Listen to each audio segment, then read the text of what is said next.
Today, the Amazon rainforest feels timeless, a vast green ocean of life stretching across millions of square kilometers. Rivers wind beneath an endless canopy of leaves, and more species live here than in any other forest on Earth. It is easy to look at the Amazon and imagine that it has always been this way, ancient, dense, and overflowing with life. But beneath this forest lies a story that tells something very different. Deep below the soil, buried in layers of sediment and ancient riverbeds, scientists have discovered traces of a landscape that looked nothing like the rainforest we know today. For a long stretch of deep time, the Amazon basin was not a jungle at all.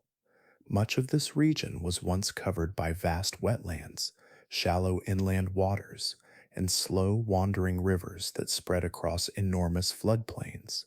The land and the water blurred together, and in those warm, quiet waters lived animals that now seem almost unbelievable. Some of the largest snakes ever known to science once moved through these wetlands, gliding silently beneath the surface. Crocodile relatives evolved powerful jaws capable of crushing the shells of enormous turtles. Those turtles themselves were giants, their shells wider than a small car. And above those waters, enormous flying reptiles once glided through humid skies. These animals lived in an ecosystem so unfamiliar that it almost feels difficult to picture.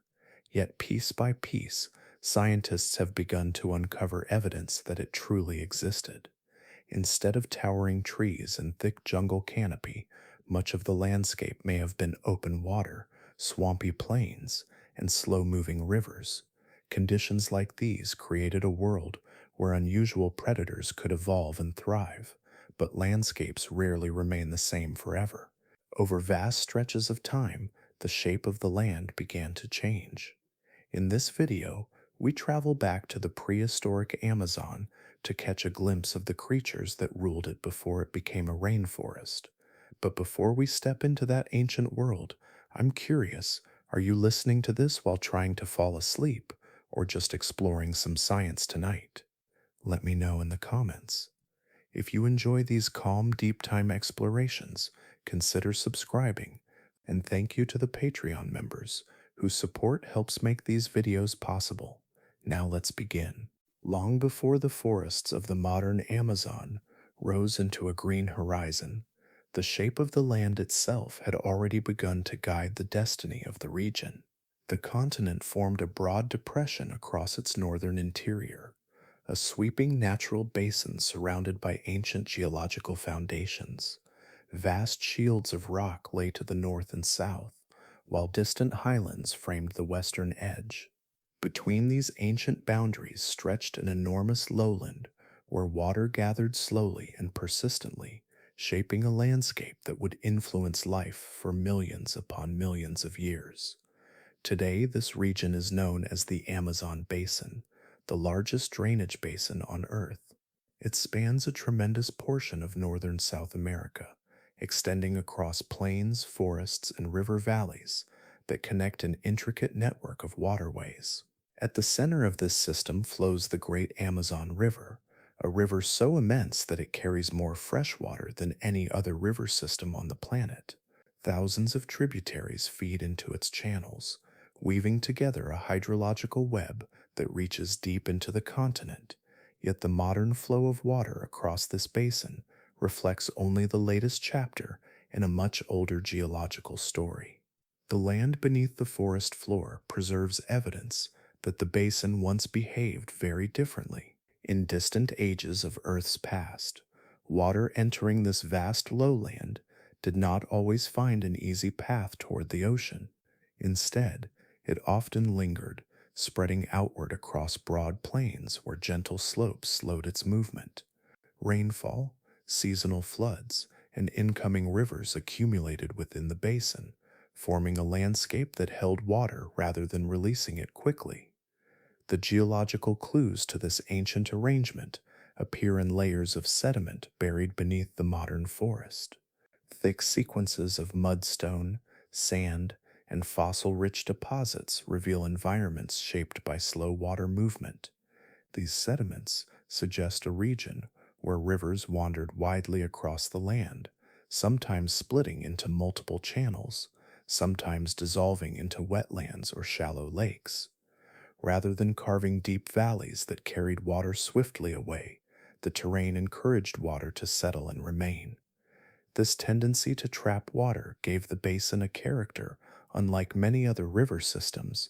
The land functioned almost like an enormous natural bowl, collecting water from surrounding regions while allowing it to drift gradually across immense distances.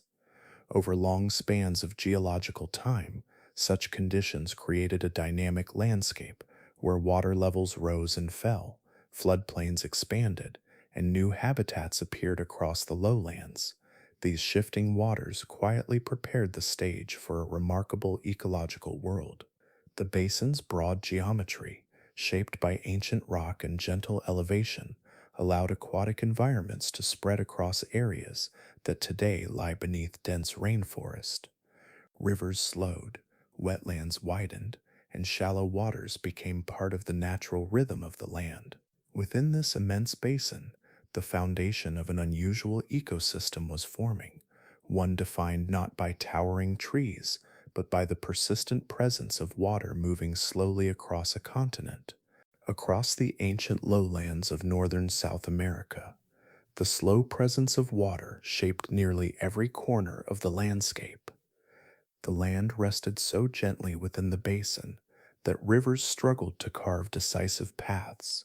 Instead of rushing toward distant oceans, waters spread quietly outward, lingering across wide plains, where even small changes in elevation guided its movement. In this soft geography, the boundary between land and water often blurred, and the surface of the basin transformed into a vast mosaic of shallow aquatic environments. Geological sediments buried beneath the modern forest preserve the memory of this watery world. Layer upon layer of fine mud, silt, and organic material settled slowly across the basin as suspended particles drifted downward through calm water. These deposits reveal conditions very different from those that shape fast moving river valleys. Rather than deep channels cutting through rock, the evidence suggests broad floodplains where water expanded across enormous distances and remained for long stretches of time. During certain periods in deep time, much of the region existed beneath shallow water that moved with quiet patience. Rivers entering the basin slowed as they reached the flatter interior, spreading into wide wetlands where their currents lost strength. Channels divided and rejoined across the landscape, weaving through marshes, lagoons, and slow flowing streams that shifted gradually as sediment accumulated and water levels changed. Without a towering canopy of dense rainforest, sunlight reached the surface of these wetlands with little obstruction. Vegetation gathered in clusters rather than continuous forest. Aquatic plants grew along the edges of shallow waters, while patches of swamp forest appeared where slightly higher ground allowed roots to anchor in saturated soil.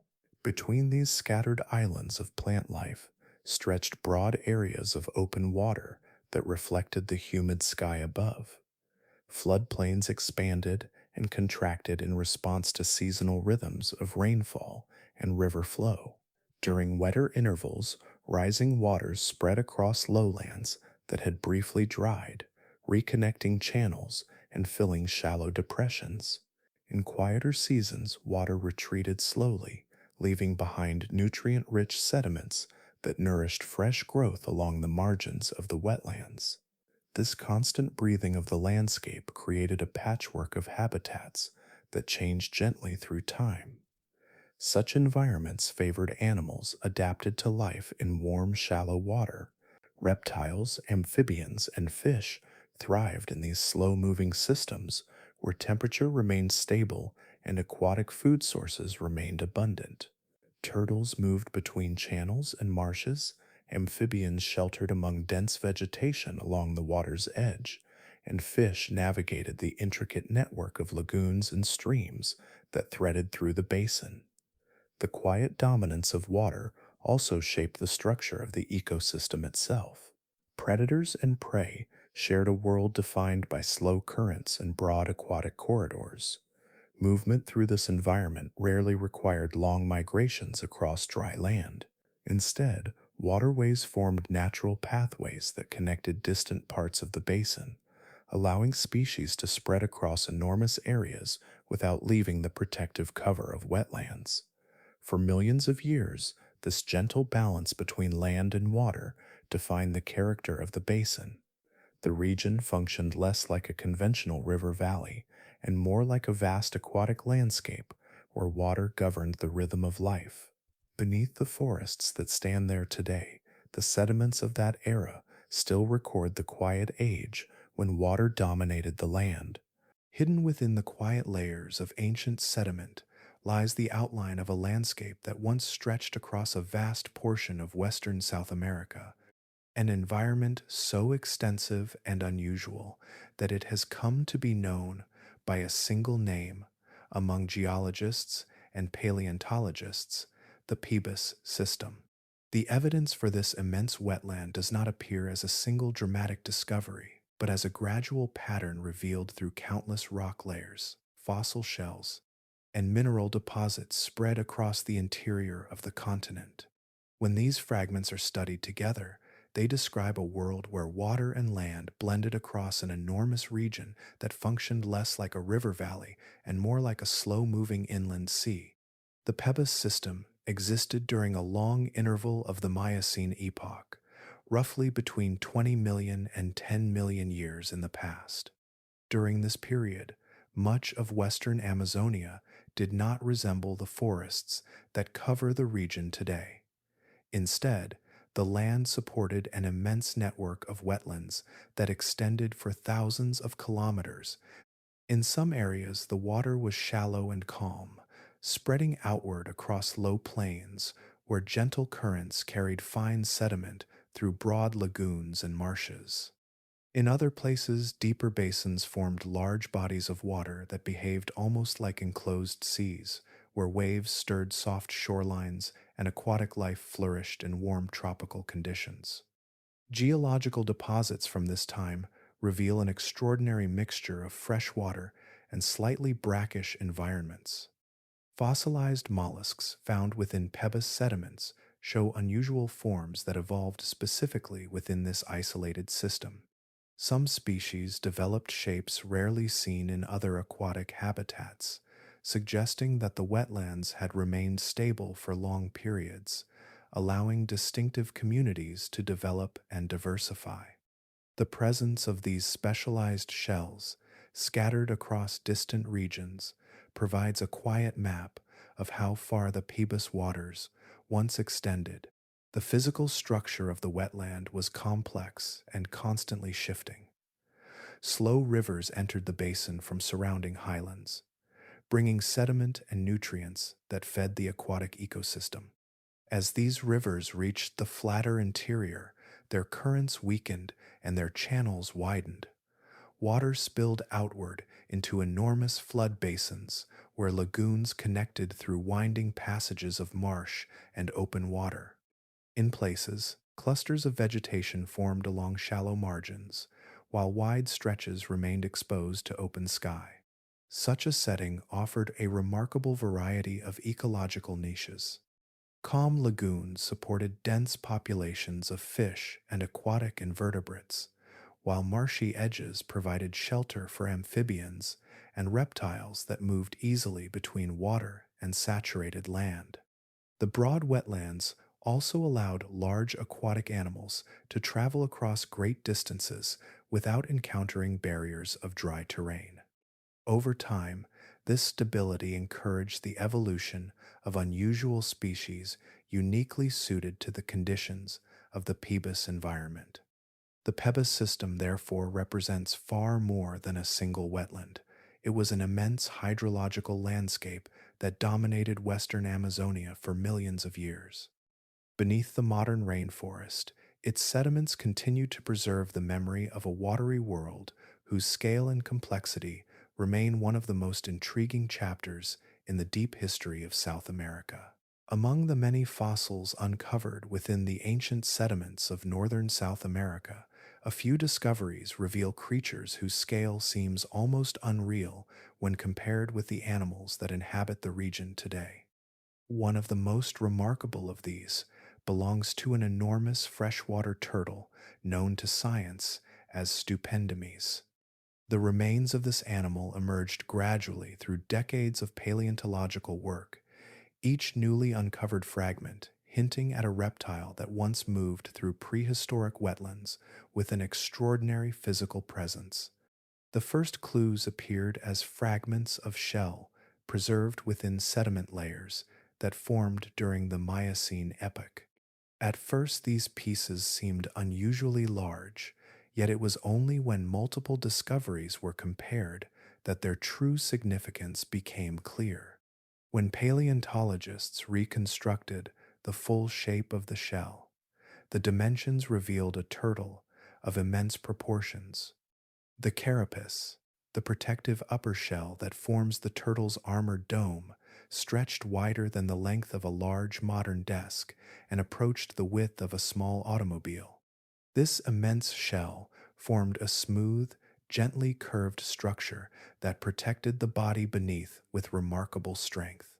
The anatomy of this turtle reflects the quiet aquatic world in which it lived. Rather than moving quickly across dry land, its limbs were shaped for steady movement through warm, freshwater channels and wetlands. Broad feet helped propel the animal through slow currents, while its heavy shell allowed it to remain stable within the calm waters of the ancient basin. The sediments that preserved its fossils suggest environments where water moved gradually through wide wetlands and shallow rivers, places where a large aquatic reptile could glide with slow confidence beneath the surface. The shell itself provided more than simple protection. Its size and thickness created a formidable barrier against many predators that shared the same environment. The upper surface of the carapace formed a rigid dome composed of interlocking bony plates, while the underside shielded the softer tissues of the body. In certain fossils, paleontologists have observed unusual projections along the front edge of the shell in some individuals, structures that may have served as protective horns or reinforced ridges. These features hint at behaviors that may have included competition between males or defense against powerful predators inhabiting the same waters. Life for such a giant turtle unfolded within a landscape defined by water.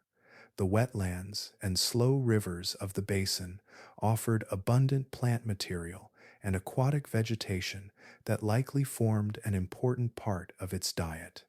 The broad channels and lagoons allowed large animals to move without encountering the limitations of dry terrain, making it possible for a reptile of such size to thrive within a stable aquatic habitat. Fossil sites across parts of South America have revealed several specimens of this enormous turtle, each discovery strengthening the understanding that these animals once formed a visible component of the ancient wetland ecosystem. Within the calm waterways of that distant era, the immense shell of Stupendimes drifted through the warm currents, a silent giant moving slowly beneath the surface of a vanished world. Within the quiet sediments of the ancient wetlands, certain fossils preserve traces of encounters that once unfolded beneath warm prehistoric waters. Among broken shells and scattered bones, paleontologists sometimes discover curved grooves pressed deep into ancient turtle armor. These marks do not resemble the sharp slicing damage left by narrow teeth. Instead, they appear as heavy indentations, rounded and powerful, the signature of predators built not for cutting flesh, but for crushing through bone. These predators belonged to an unusual collection of crocodile relatives that inhabited the wetlands of Miocene South America. While modern crocodilians tend to share a broadly similar skull structure, The ancient forms living within these prehistoric waterways displayed a remarkable range of adaptations. Their skulls differed in shape and proportion, reflecting a diversity of feeding strategies shaped by the complex aquatic habitats of the basin. Some species developed jaws that were shorter and broader than those of typical crocodiles. The teeth within these jaws were thick, rounded, and blunt at the tips, rather than narrow and pointed. Paleontologists often describe this kind of dentition as durophagus, a term used for animals specialized in crushing hard materials. Such teeth functioned less like knives and more like sturdy stone tools, capable of breaking through shells and other armored defenses.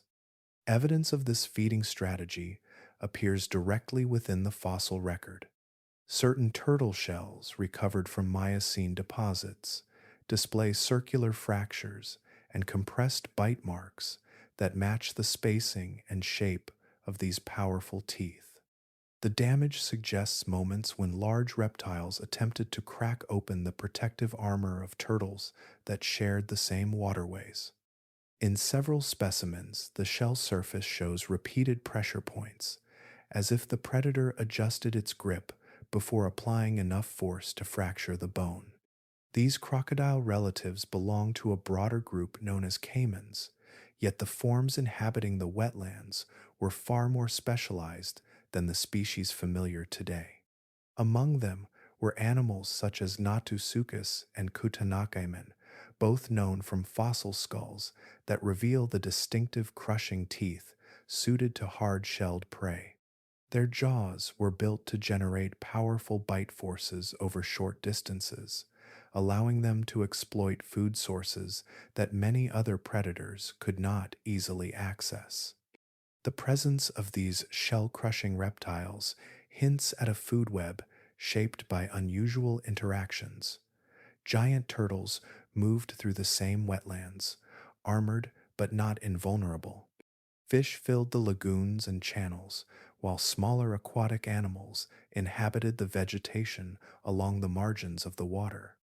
In such an environment, predators capable of cracking shells possessed access to a reliable and energy-rich resource. Life within these wetlands, therefore, supported a remarkable diversity of crocodilian forms, each adapted to a slightly different ecological role. Some likely hunted fish within open channels, while others patrolled shallower waters where turtles and armored prey were more common.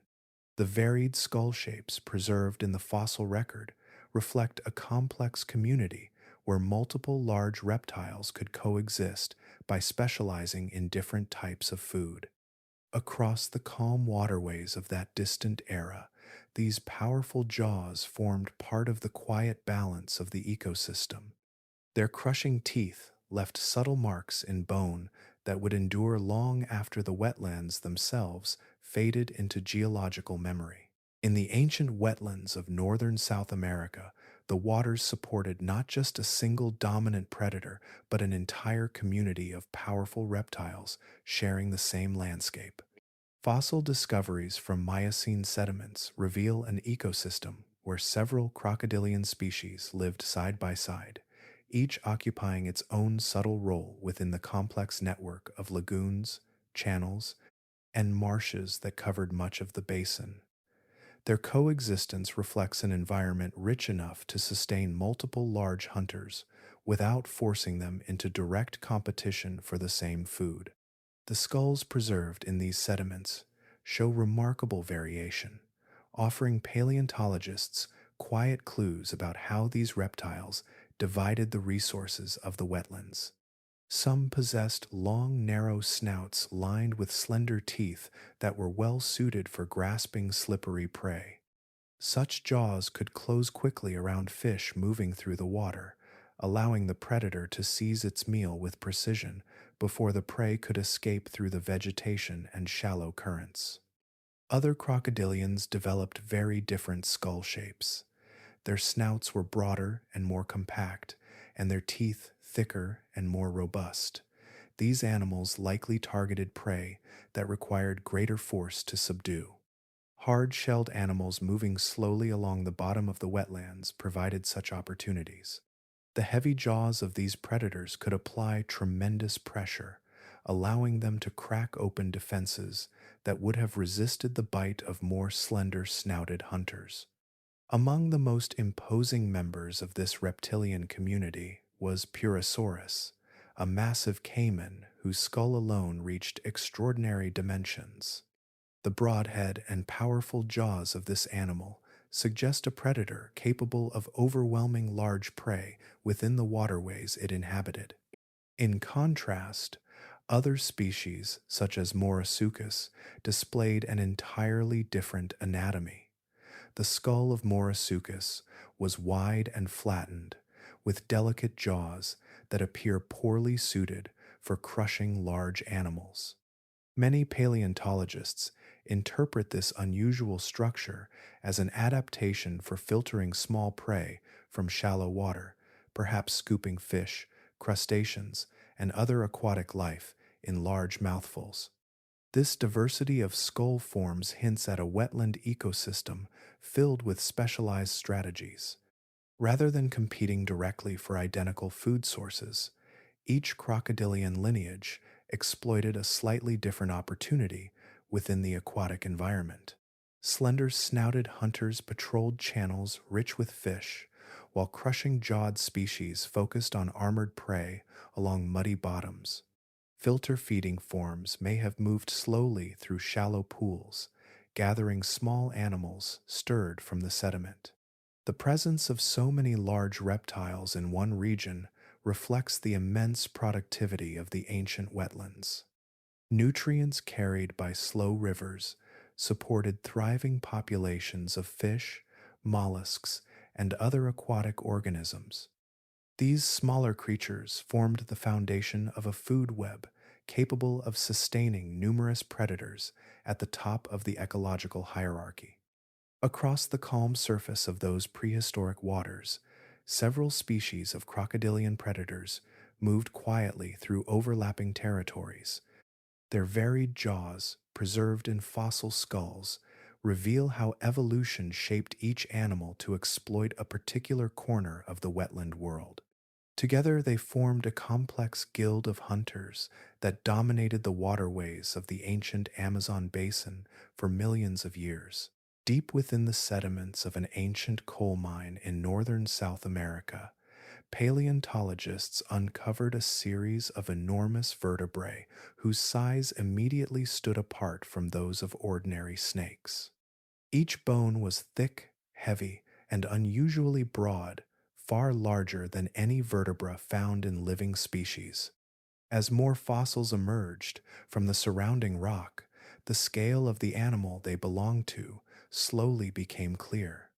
These remains revealed the presence of a snake, unlike any known in the modern world, a giant reptile that once moved through prehistoric wetlands with quiet, overwhelming power. The creature eventually received the name Titanoboa, a name that reflects both its immense proportions and its place among the largest serpents ever discovered. By comparing the fossil vertebrae with the skeletal structure of modern boas and anacondas, researchers estimated the likely size of the animal's body. The results suggested a snake whose length exceeded 12 meters, a reptile whose mass and girth would have made it one of the most formidable predators within its environment. The anatomy, preserved in the fossil bones, hints at a lifestyle closely tied to water. Like many large constrictor snakes alive today, Titanoboa likely spent much of its time within slow-moving aquatic habitats. The immense wetlands and lagoons of ancient Amazonia provided an ideal setting for such a reptile.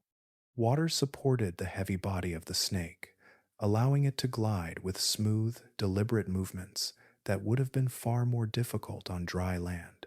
Warm temperatures also played an important role in the existence of such a large reptile. Snakes, like all reptiles, rely on environmental heat to regulate their body functions. Geological evidence indicates that tropical climates during this period were warmer than those of the modern Amazon. These higher temperatures may have allowed cold blooded animals to reach sizes rarely possible in cooler conditions, creating an environment where a snake of extraordinary length could survive and remain active. Within the waterways of the ancient basin, Titanoboa likely functioned as an apex predator. The size of its body suggests the ability to overpower large prey animals that shared the same habitat. Fish inhabiting the wetlands would have provided one potential food source, while other aquatic reptiles may also have fallen within the range of its hunting abilities. Like modern constrictor snakes, Titanoboa probably relied on stealth rather than speed, approaching prey slowly before coiling its powerful body around the animal and applying immense pressure. The fossil deposits that revealed Titanoboa were discovered alongside the remains of turtles, crocodilian relatives, and numerous fish species. Together, these fossils outline a richly populated wetland ecosystem where large reptiles interacted within complex food webs. In such a setting, the enormous snake occupied a position near the top of the aquatic hierarchy. Through the careful study of these fossil vertebrae, scientists have reconstructed the presence of a reptile whose scale reshapes the imagination of prehistoric life in South America. Beneath the humid skies of that distant era, Titanoboa moved silently through warm waters, a colossal serpent inhabiting a world where the boundaries of size were far greater than those seen today. Across tropical ecosystems, the size of reptiles is quietly shaped by a simple biological truth. Unlike mammals or birds, reptiles do not generate their own internal heat through constant metabolism. Their bodies absorb warmth from the surrounding environment, allowing temperature to guide the pace of their movement, digestion, and growth. In warm regions, where sunlight and ambient heat remain steady through the year, this relationship between body and environment can create conditions that favor unusually large forms. The ancient wetlands of northern South America existed during a period when global climates were generally warmer than those of the modern world. Geological indicators preserved in fossil plants, sediments, and isotopic signatures suggest that tropical temperatures during parts of the Miocene remained consistently high, with only modest seasonal variation. In such climates, the warm air and water surrounding reptiles provided the thermal energy needed for sustained activity without requiring the constant metabolic effort demanded by warm-blooded animals. For reptiles, larger body size can offer several advantages when environmental warmth remains reliable. A bigger animal retains heat more effectively because its volume increases faster than its surface area. This principle allows large reptiles to maintain stable internal temperatures for longer periods, even when conditions fluctuate slightly between day and night. Within warm wetlands, this stability supports longer periods of movement and digestion, allowing large individuals to thrive. Growth in reptiles also follows a different biological pattern than in most mammals. Many reptile species continue growing throughout much of their lives, adding length and mass gradually year after year as long as food remains abundant and environmental conditions remain favorable. In ecosystems where prey is plentiful and climates remain warm, this steady growth can eventually produce animals of extraordinary size. The ancient Amazonian wetlands provided both of these key ingredients. The climate remained warm enough to support large ectothermic bodies, while the aquatic ecosystem supplied a rich variety of prey animals. Fish, turtles, and other reptiles formed a dense food web that could sustain powerful predators. Within this environment, the limits that normally restrict reptile size became far less restrictive. Paleontologists often compare this pattern with modern tropical reptiles to understand how such growth becomes possible. Living species such as anacondas and large crocodilians demonstrate the same biological principles on a smaller scale. In regions where water remains warm and prey is abundant, these reptiles achieve impressive dimensions compared with their relatives living in cooler climates. The prehistoric wetlands simply amplified these conditions, allowing similar animals to reach far greater proportions. Climate therefore played a quiet yet decisive role in shaping the creatures that inhabited these ancient waterways. Warm temperatures supported large bodies, stable aquatic habitats provided food, and long spans of environmental stability allowed species to continue evolving toward greater size. Over time, this combination produced a community of reptiles whose dimensions far exceeded those seen in the same region today. Within that warm Miocene world, the environment itself acted as an invisible architect. Heat, water, and abundant life created a setting where reptiles could grow slowly and steadily, eventually reaching sizes that now appear almost unbelievable when seen through the fragmentary bones preserved beneath the forest floor. Beneath the calm surface of the ancient waterways, another world unfolded that rarely left dramatic bones behind. Fish moved through the warm channels in quiet abundance, filling nearly every ecological layer of the prehistoric wetlands. While the larger reptiles often capture the imagination, the fossil record preserved within Miocene sediments reveals that fish formed one of the most diverse and essential communities within this watery landscape. The evidence appears in delicate fragments of jaws, isolated teeth, and the subtle impressions of skeletal structures embedded within ancient rock layers. These remains suggest that the waterways supported a remarkably varied population of fish, each adapted to particular conditions within the wetlands. Some species moved through deeper channels. Others navigated shallow lagoons rich with plant growth, while still others lived close to the muddy bottom where organic material settled slowly through the water. Among the most familiar shapes preserved in the fossil record are early relatives of modern catfish. Members of this group, known today for their whisker-like barbels and bottom-dwelling habits, already occupied an important place within the ancient aquatic ecosystem. Fossils belonging to early forms of catfish indicate that these fish thrived in the slow-moving waters of the wetlands. Their body structure suggests animals well suited to murky environments where visibility remained limited and food was often detected through touch and chemical signals rather than sight. Alongside them lived early freshwater relatives of stingrays, animals whose flattened bodies allowed them to glide gently across the sediment-rich bottom of lagoons and channels. Fossils of Potamotrygonidae reveal that this lineage had already adapted to life in inland waters during the Miocene. Their presence within the basin reflects the complex history of South American waterways, where marine ancestors gradually adapted to freshwater environments over long geological timescales. Predatory fish also occupied the wetlands, adding another layer to the aquatic food web. Fossil teeth discovered in several formations show the presence of large carnivorous fish capable of hunting smaller species moving through the waterways.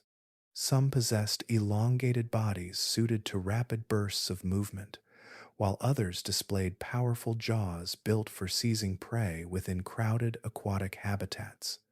These predators likely patrolled open channels and deeper pools where fish populations gathered in large numbers.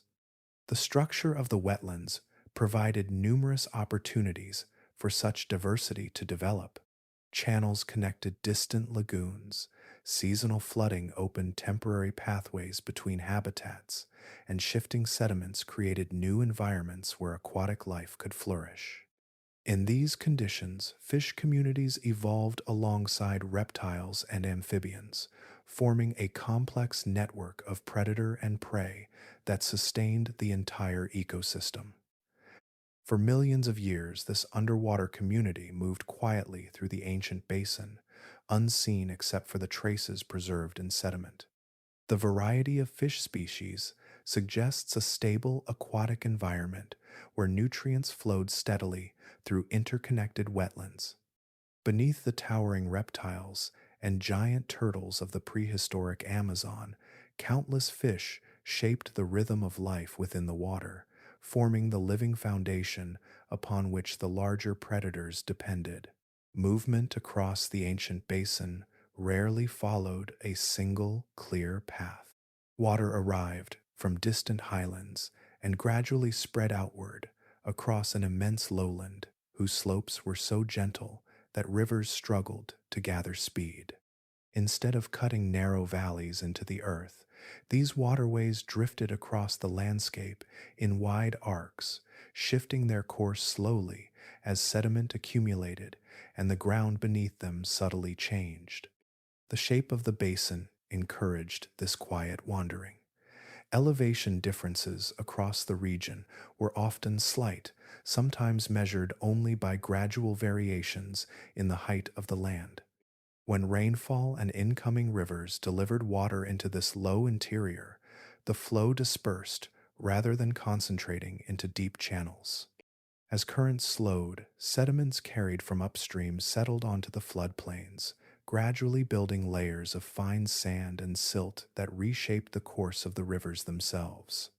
Over time, the waterways developed broad, shallow channels that braided across the basin like threads drifting through fabric.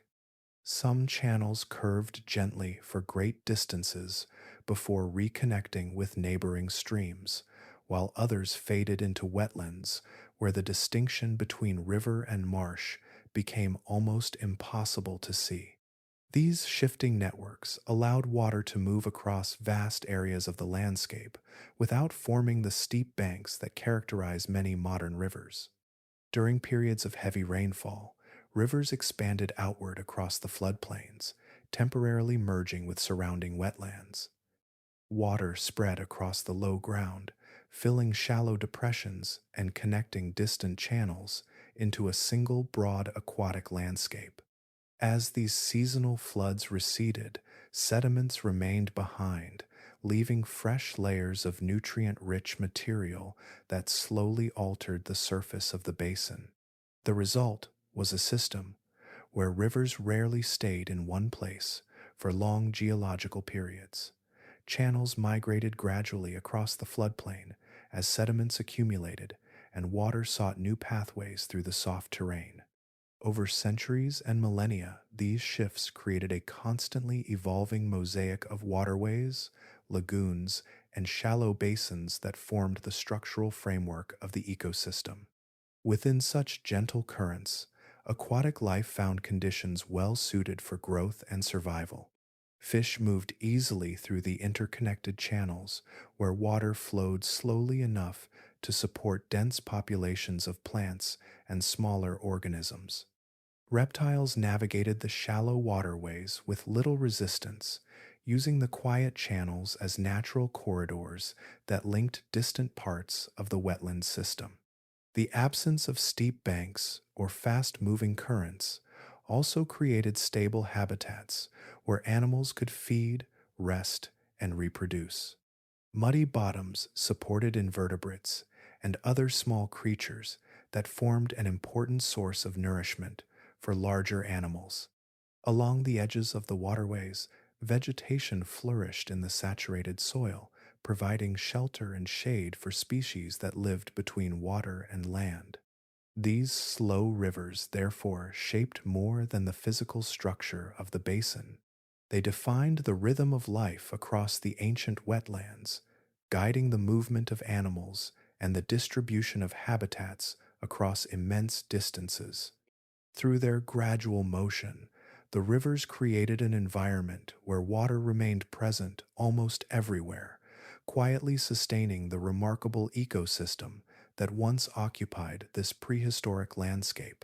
In the quiet margins where water met soft earth, another community of animals carried out its life largely unnoticed beside the larger reptiles of the wetlands. Amphibians moved through these saturated landscapes with quiet efficiency, their lives closely tied to the constant presence of moisture that defined the ancient basin.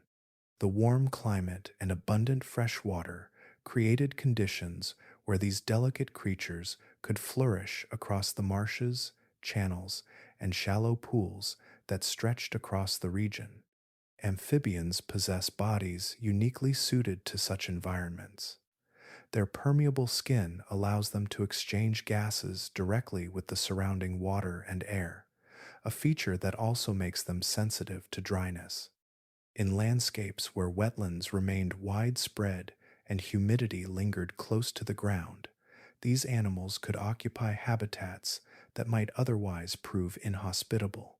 The Miocene wetlands of South America provided exactly such conditions, allowing amphibian populations to spread across a mosaic of shallow aquatic environments. Fossil evidence for amphibians often appears subtle compared with the dramatic bones of large reptiles. Their skeletons are smaller and more fragile, which means that complete remains are rarely preserved. Yet scattered bones, vertebrae, and impressions recovered from sediment layers confirm that frogs and other amphibian lineages lived within the ancient basin. Some belong to groups closely related to the modern frogs that inhabit tropical forests today, animals whose ancestors were already well adapted to warm freshwater habitats.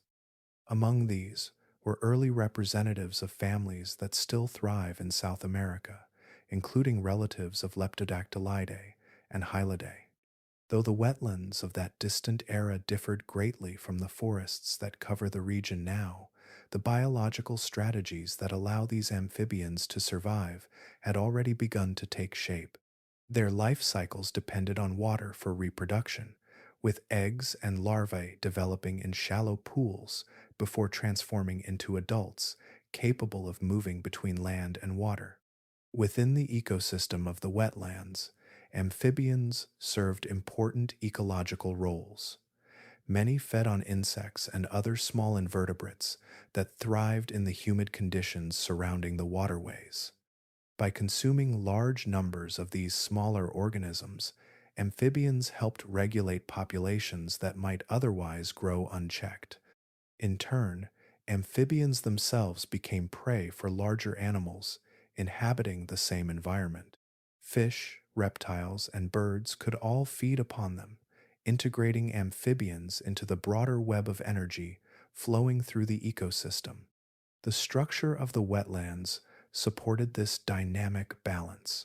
Shallow pools created during seasonal flooding provided ideal breeding grounds where amphibian eggs could develop in relative safety.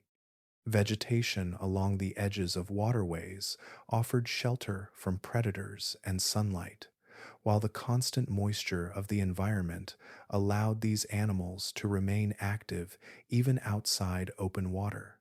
Over long spans of geological time, amphibians quietly occupied the spaces between water and land within the ancient basin.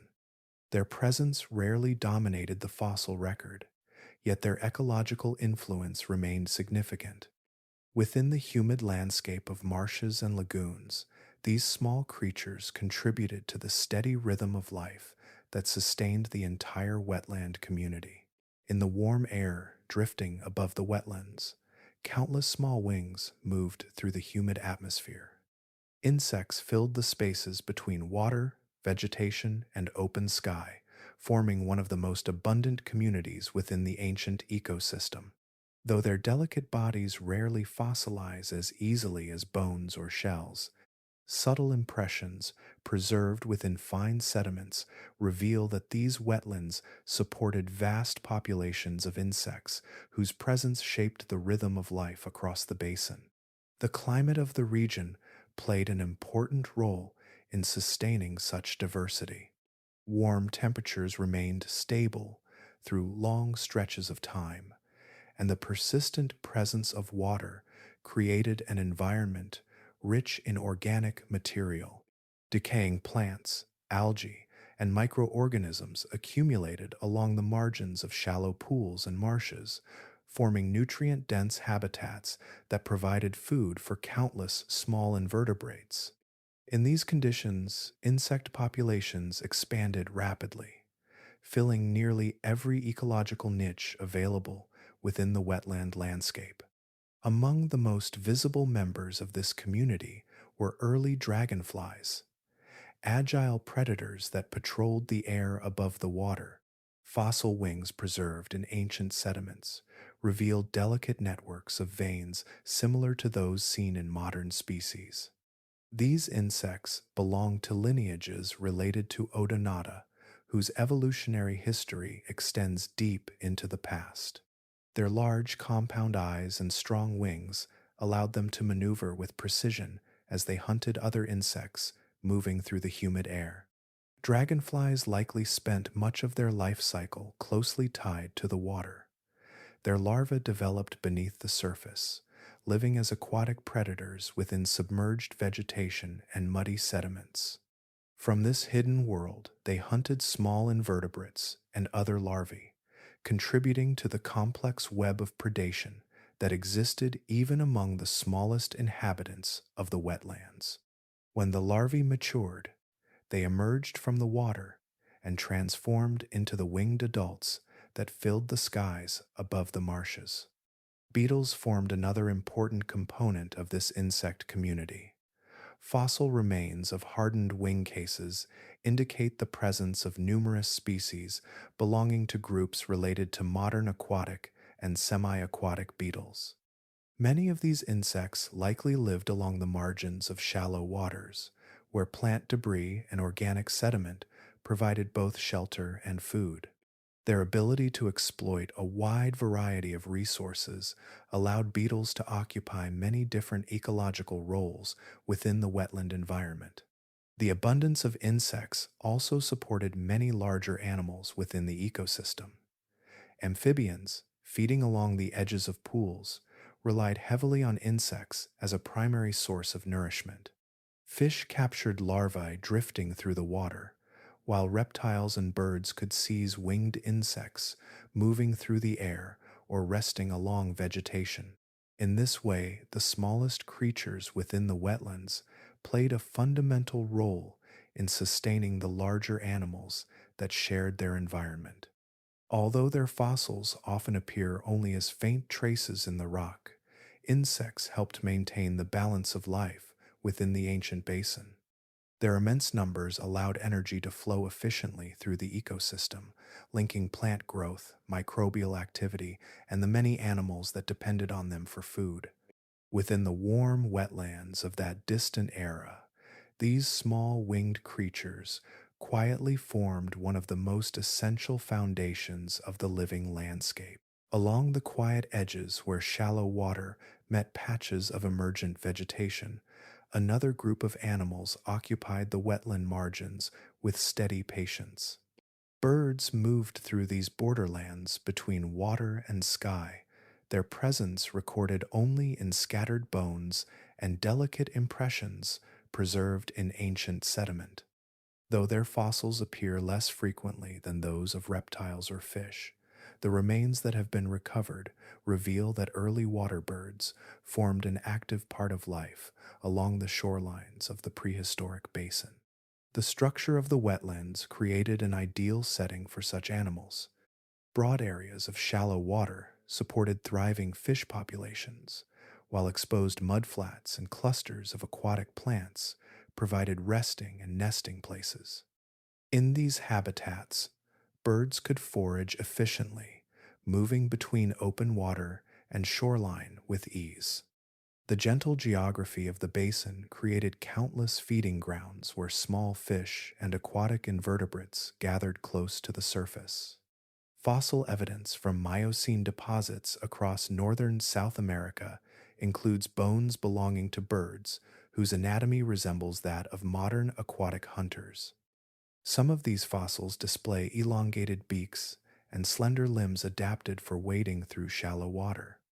These features suggest animals that searched patiently along the margins of lagoons and channels, scanning the water for movement before striking quickly at prey below the surface.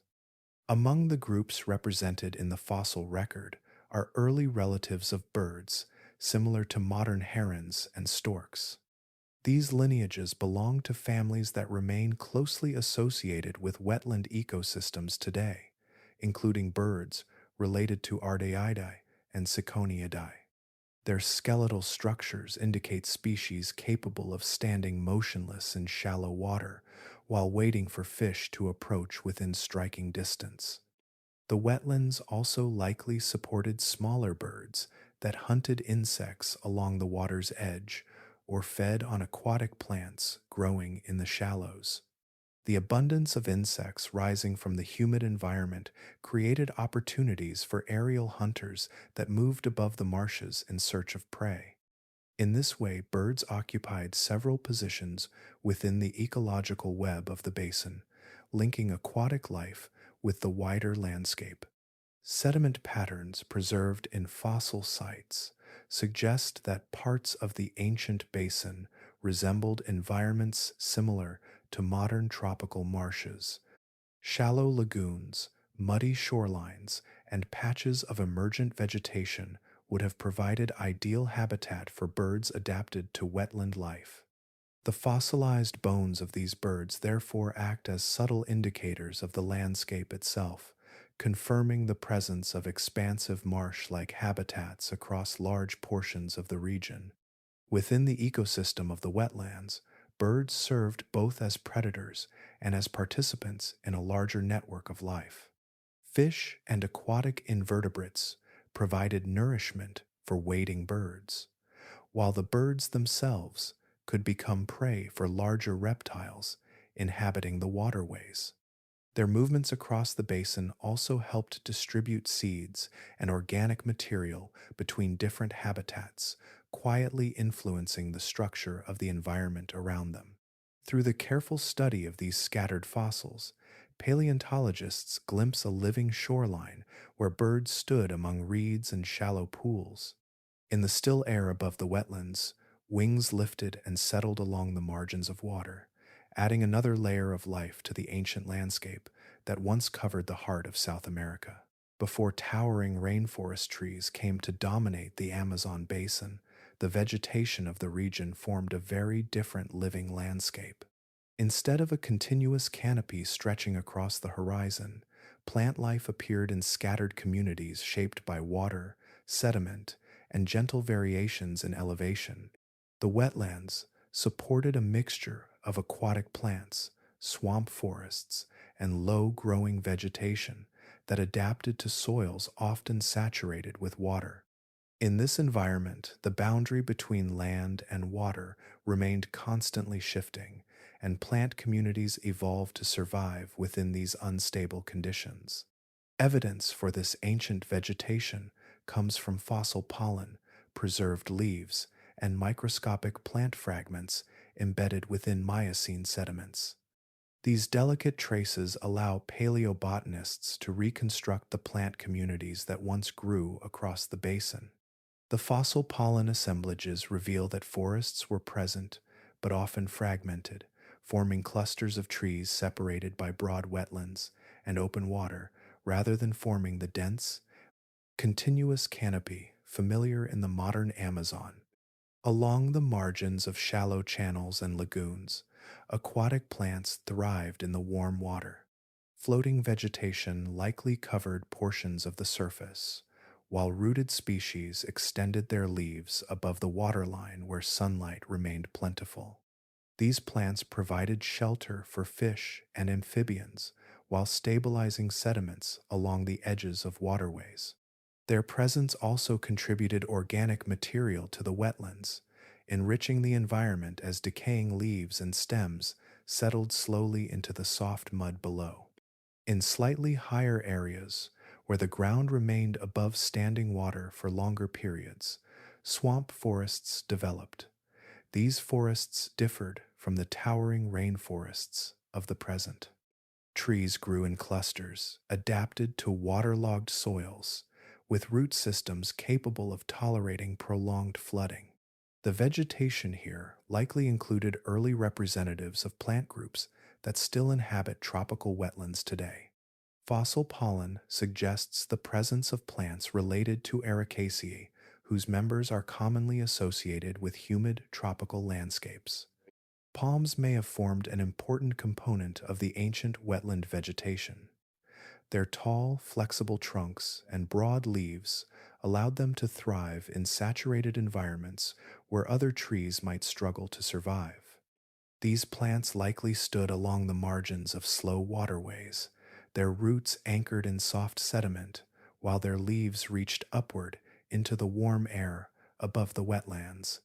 The vegetation across the basin therefore formed a mosaic rather than a single uniform forest.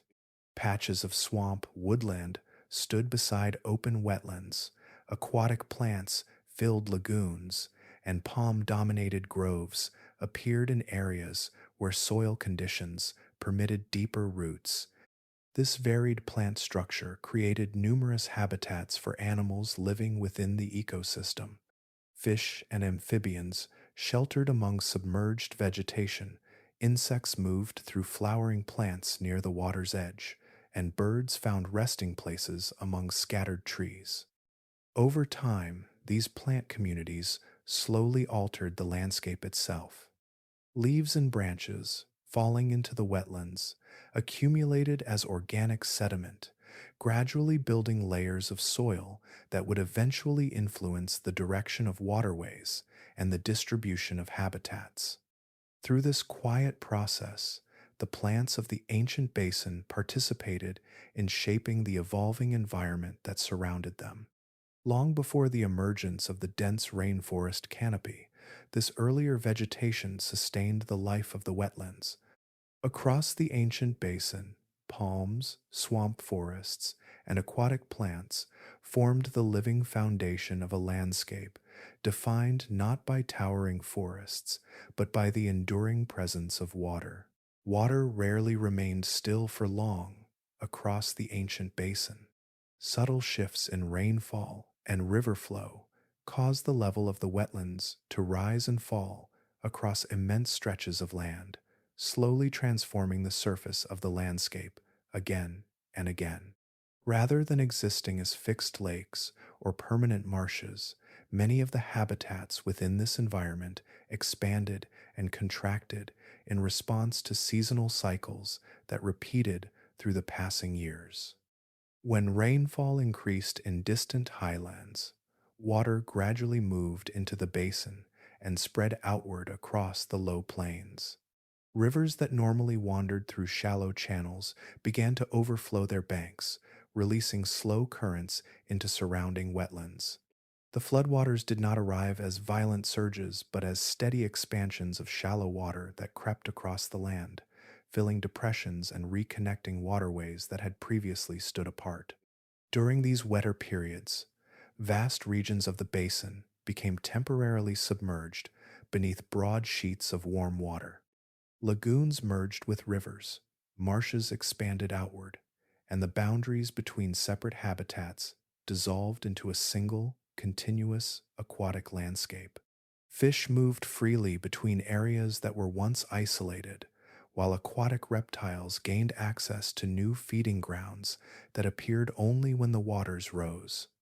As the seasonal rains faded and river flow decreased, the waters slowly retreated.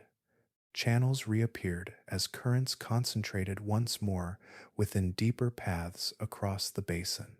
Newly exposed mudflats emerged where floodwaters had recently stood, leaving behind layers of nutrient-rich sediment that settled quietly onto the soil. These deposits nourished plant life along the margins of the wetlands, allowing vegetation to recolonize areas that had briefly disappeared beneath the water. The constant cycle of expansion and retreat reshaped habitats in subtle but persistent ways. Shallow pools formed where water lingered after floods receded, creating breeding sites for amphibians and insects. Sediments deposited during high water gradually altered the shape of the floodplain, redirecting future flows of water across the basin. Over long spans of time, these processes produced a landscape that never remained exactly the same from one season to the next. Animals inhabiting the wetlands adapted to this dynamic environment. Fish species evolved strategies for navigating temporary channels and seasonal pools, allowing them to survive even when water levels dropped. Reptiles used newly flooded areas to explore territories that were inaccessible during drier intervals. Birds and amphibians took advantage of the shallow waters that formed during floods, finding abundant food in the organisms stirred from the sediment. This rhythm of flooding also maintained the fertility of the ecosystem. Nutrients carried by rivers spread widely across the floodplain during high water, enriching soils and sustaining the vegetation that supported the food web. Each flood redistributed organic material through the wetlands, renewing habitats that might otherwise have become depleted. Through countless seasonal cycles, the ancient basin lived in quiet motion. Water advanced and withdrew with steady patience, reshaping the surface of the land while sustaining the intricate network of life that depended on the wetlands. Within this constantly shifting landscape, animals and plants alike adapted to the gentle pulse of rising and falling waters that defined the environment of the prehistoric Amazon. Far to the west of the ancient wetlands, deep forces within the earth were slowly reshaping the continent. Beneath the surface, enormous tectonic plates pressed against one another with persistent pressure. This gradual collision lifted sections of crust upward over millions of years, forming one of the most extensive mountain systems on the planet. The rise of the Andes Mountains did not occur in a sudden upheaval, but through a long and patient transformation that quietly altered the geography of South America. As the mountains slowly gained height, their presence began to influence the movement of water across the continent. The newly rising highlands formed a barrier along the western edge of the basin, redirecting rainfall and river flow that once traveled freely across the lowlands. Streams descending from the slopes carried fresh sediment into the wetlands, gradually changing the composition of the soils and waterways that had shaped the ancient ecosystem for so long. The Andes also altered the direction of many rivers that drained the interior of the continent. Before the mountains reached their present elevation, some waterways likely flowed westward toward the Pacific Ocean. As the terrain lifted and the slopes steepened, these routes became increasingly difficult for rivers to maintain. Water began to accumulate against the rising mountains, seeking new paths through the interior of the basin. Over long spans of geological time, these shifting gradients encouraged rivers to reorganize themselves. Channels that once wandered slowly across the wetlands began to adjust their courses, gradually aligning with the changing slopes of the land.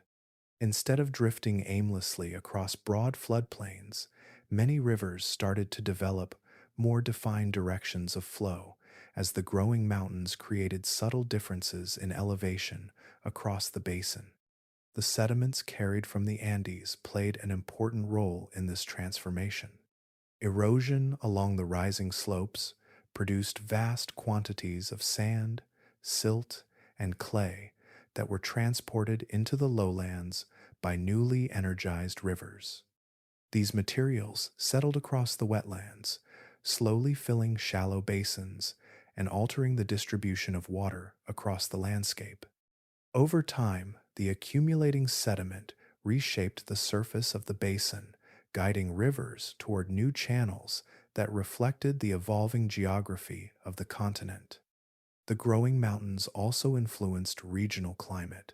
As the Andes rose higher into the atmosphere, they began to intercept moist air moving across South America. Rainfall patterns shifted, affecting how water entered the basin and how frequently wetlands expanded or retreated. These climatic adjustments further encouraged rivers to establish new pathways across the interior. For the animals and plants inhabiting the wetlands, these geological changes unfolded gradually across countless generations. The transformations were subtle from one year to the next, yet over millions of years the rising Andes quietly restructured the entire drainage system of northern South America. Rivers that once wandered slowly through shallow wetlands began to adopt new courses shaped by distant mountains. Through this immense geological process, the landscape that had long supported the ancient wetland ecosystem began to change. The uplift of the Andes introduced new forces into the basin, setting in motion a transformation that would eventually reshape the waterways of the continent and guide the future evolution of the Amazon region. High above the ancient basin, the growing mountains slowly altered the balance of the continent's surface. As the Andes continued their gradual rise, the slopes of the surrounding terrain began to shift in subtle but decisive ways. Water that once moved easily across western South America now encountered a barrier that grew higher with every passing geological age. The presence of this expanding mountain chain began to redirect the pathways that rivers followed across the land. Before these changes fully unfolded, portions of northern South America likely drained in very different directions than they do today. Geological evidence preserved in sediment layers suggests that some ancient rivers once traveled westward, carrying water toward the distant Pacific Ocean. The terrain at that time allowed such routes to exist, with gentle slopes guiding rivers across the continent in patterns unlike the modern drainage system. As the Andes rose higher, however, these pathways gradually became more difficult for water to maintain. The growing elevation created a wall of rock that blocked many of the westward flowing channels. Rivers approaching the mountains encountered slopes that now rose sharply before them, forcing the water to slow, pool, and eventually seek alternative routes across the landscape. Over immense spans of time, this change in elevation caused a profound transformation in the drainage of the basin. Water that once moved toward the Pacific began to collect along the eastern side of the mountains. As rivers searched for new paths through the lowlands, their courses shifted gradually across the continent. Instead of flowing toward the western coast, many channels began to bend and turn toward the vast interior plains. This process did not occur in a single dramatic moment. Rivers altered their courses slowly, guided by small changes in slope and sediment accumulation. As channels migrated across floodplains, they occasionally captured neighboring streams, drawing them into new drainage systems that carried water in different directions. Over long geological intervals, these small adjustments accumulated into a sweeping reorganization of the basin's waterways. Sediments transported from the Andes also influenced this transformation. Rivers descending from the rising mountains carried enormous quantities of sand, clay, and gravel into the surrounding lowlands. As these materials spread across the basin, they gradually filled older channels and created new surfaces upon which water could flow. The shifting layers of sediment further encouraged rivers to abandon earlier routes and establish new pathways aligned with the changing topography. Through these slow adjustments, the direction of water movement across northern South America began to reverse. Rivers that once aimed toward the Pacific increasingly turned eastward, guided by the gentle slope that extended across the continent toward the Atlantic side. Each new channel reinforced this pattern, gradually organizing the scattered waterways of the basin into a more coherent drainage network. For the ecosystems inhabiting the wetlands, these changes unfolded quietly over millions of years. Animals and plants adapted to the evolving waterways as habitats shifted across the landscape. The gradual redirection of rivers marked an important step in the long transformation of the basin, guiding the continent toward the drainage patterns that would eventually define the great river system known today. Water always follows the quiet language of gravity. As the landscape of South America continued its gradual transformation, the immense lowland basin that had long collected wandering waterways began to guide those rivers in a new direction. The rise of distant mountains had already altered the balance of the continent, and over time, the surface of the land gently tilted toward the east. This subtle shift created a pathway that water would eventually follow across vast distances. At first, the change unfolded slowly, almost imperceptibly. Rivers that once drifted across wetlands without a clear destination began to link together through shifting channels. Streams gathered from scattered parts of the basin and joined one another, forming larger waterways that carried increasing volumes of water across the lowlands. Sediments deposited during earlier ages gradually filled portions of the ancient wetlands, allowing more defined channels to develop through the landscape. As these channels deepened, they encouraged water to move more consistently in a single direction. Instead of dispersing across broad floodplains, certain rivers began to carve clearer routes across the basin.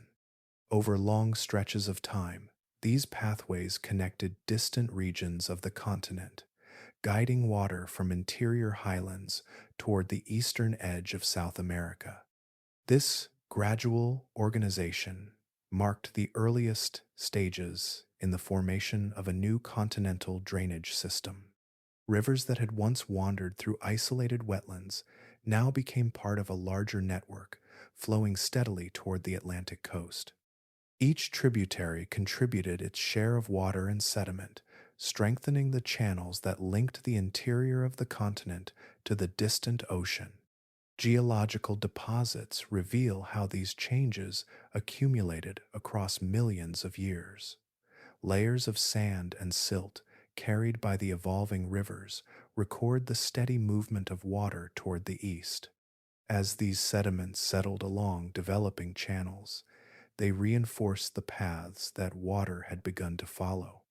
Over time, the growing river system became more stable, gradually replacing the earlier wetlands that had once dominated the basin. Within this changing landscape, the first recognizable form of the great river began to emerge. The waterways joining together across the basin created a continuous route stretching from the foothills of the Andes to the eastern lowlands of the continent. Though still very different from the modern river known today, this early system represented the slow birth of the immense drainage network that would eventually define northern South America. The river that formed through this process would later be known as the Amazon River, one of the most powerful freshwater systems on Earth. Yet its beginnings were humble, shaped by countless small adjustments in river courses and sediment flows that unfolded across deep time. For the ecosystems inhabiting the basin, the gradual emergence of this river system marked the beginning of a new chapter. Wetlands slowly gave way to more defined waterways, and the movement of water across the continent became increasingly organized. Through patience measured in millions of years, the scattered rivers of the ancient basin joined together, forming the first stages of a river that would eventually carry vast volumes of water from the heart of South America to the Atlantic Ocean. The vast wetlands that once dominated the basin began to change. The new drainage pathways forming across the continent allowed water to move away more efficiently than before. Instead of lingering across enormous, shallow landscapes, increasing amounts of water flowed through developing channels that carried it steadily toward the eastern edge of South America. This slow reorganization of waterways altered the balance between land and water that had defined the region for millions of years. As rivers strengthened their courses, the shallow basins that once held widespread wetlands began to drain more frequently. Areas that had long remained submerged beneath warm, quiet water now experienced longer periods of exposure. Sediments deposited over earlier ages formed gentle surfaces where plants could take root, gradually replacing open wetlands with emerging stretches of solid ground. In many places, former lagoons and marshes slowly filled with layers of sand, silt, and organic material delivered by the evolving rivers. The change did not occur suddenly. Water still returned during seasonal floods, and many wetlands persisted for long periods within lower portions of the basin. Yet the overall pattern of the landscape began to shift. Where shallow water once extended across enormous distances, more defined river channels now guided the movement of water through the lowlands. The growing drainage network steadily reduced the size of the ancient wetland systems. This transformation influenced the habitats that had supported the earlier ecosystem. Aquatic environments that once spread across the basin became increasingly concentrated within river channels and isolated lakes. Some species adapted to the changing conditions by following the expanding rivers, while others remained within the shrinking wetlands that persisted in certain regions. The landscape itself continued to evolve as new sediments altered the shape of the floodplain. Vegetation also responded to the shifting environment. As water receded from certain areas, plants that preferred slightly drier soils began to expand across newly exposed land. Swamp vegetation gradually gave way to more varied plant communities capable of surviving outside permanently flooded habitats. These changes quietly reshaped the ecological structure of the basin, creating environments that differed from the earlier wetland-dominated landscape. The slow retreat of the wetlands marked an important stage in the transformation of the Amazon basin. The once continuous aquatic world fragmented into a network of rivers, lakes, and remaining marshes scattered across the lowlands. Although water still played a central role in the region, it no longer covered the landscape as extensively as it had during earlier geological periods. Through these gradual changes, the basin continued moving toward a new ecological identity. The strengthening river system carried increasing volumes of water across the continent, shaping the terrain while redistributing sediments across the floodplain. Each passing age brought subtle adjustments to the landscape, steadily replacing the ancient wetlands with environments better suited to the emerging drainage network. Over millions of years, the disappearance of the largest wetland systems signaled the quiet end of one chapter in the region's natural history. The watery landscape that once dominated northern South America slowly gave way to a different world, one where rivers would play a more defining role in shaping the future of the basin. Gradually, across the newly exposed floodplains, young forests began to appear where open wetlands had once dominated the landscape. As water drained more efficiently through the developing river system, soils that had long remained saturated gained periods of relative dryness.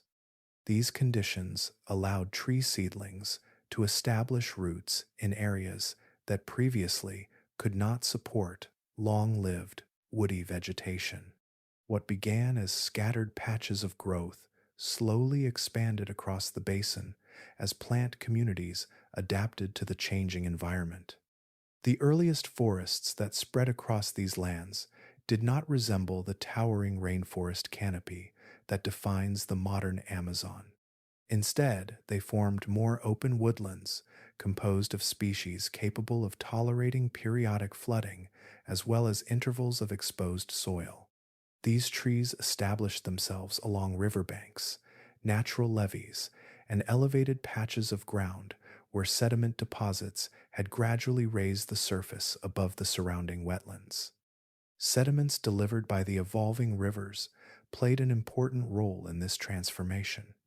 Each flood deposited layers of mineral-rich material that improved soil stability and fertility. Over time, these sediments created conditions where tree roots could anchor securely, allowing woody plants to compete successfully with the aquatic vegetation that once dominated the region. As forests expanded outward from these favorable locations, they slowly replaced parts of the shrinking wetlands. The spread of trees also altered the microenvironment of the basin. Forest canopies began to cast shade across the ground, reducing evaporation and helping soils retain moisture even during drier periods. Fallen leaves accumulated on the surface and decomposed into organic material that enriched the soil further. This developing layer of plant debris created fertile conditions for new seedlings, encouraging the continued expansion of forest cover. Within these emerging woodlands, animal communities gradually adapted to the changing habitats. Birds that once relied primarily on wetland margins began to explore branches and trunks that offered new perches and nesting sites. Insects moved into the developing canopy, feeding on leaves and bark while contributing to the complex interactions between plants and animals that shape forest ecosystems. The early forests of the basin likely included a mixture of plant lineages that were already present in South America. Fossil pollen recovered from sediment layers indicates the presence of trees related to groups that still thrive in tropical regions today. Among these were species connected to families such as Fabaceae and Lauraceae, both of which contain trees capable of growing in humid lowland environments. As these forests continued to spread, they gradually transformed the visual character of the basin. Open water became increasingly confined to river channels and remaining lakes, while stretches of woodland extended across areas that had once been dominated by marshes. The growing presence of trees introduced vertical structure to the landscape, creating layers of habitat that supported an expanding variety of life. Through this slow botanical expansion, the basin entered a new phase of ecological development. Forests did not appear all at once, but spread patiently across the evolving terrain, responding to the gradual drainage of the ancient wetlands. Over long geological intervals, these early woodlands laid the foundation for the immense forest ecosystem that would eventually come to define the region. As forests spread across the basin, the character of the landscape began to change in ways that quietly reshaped the animal life that could survive there.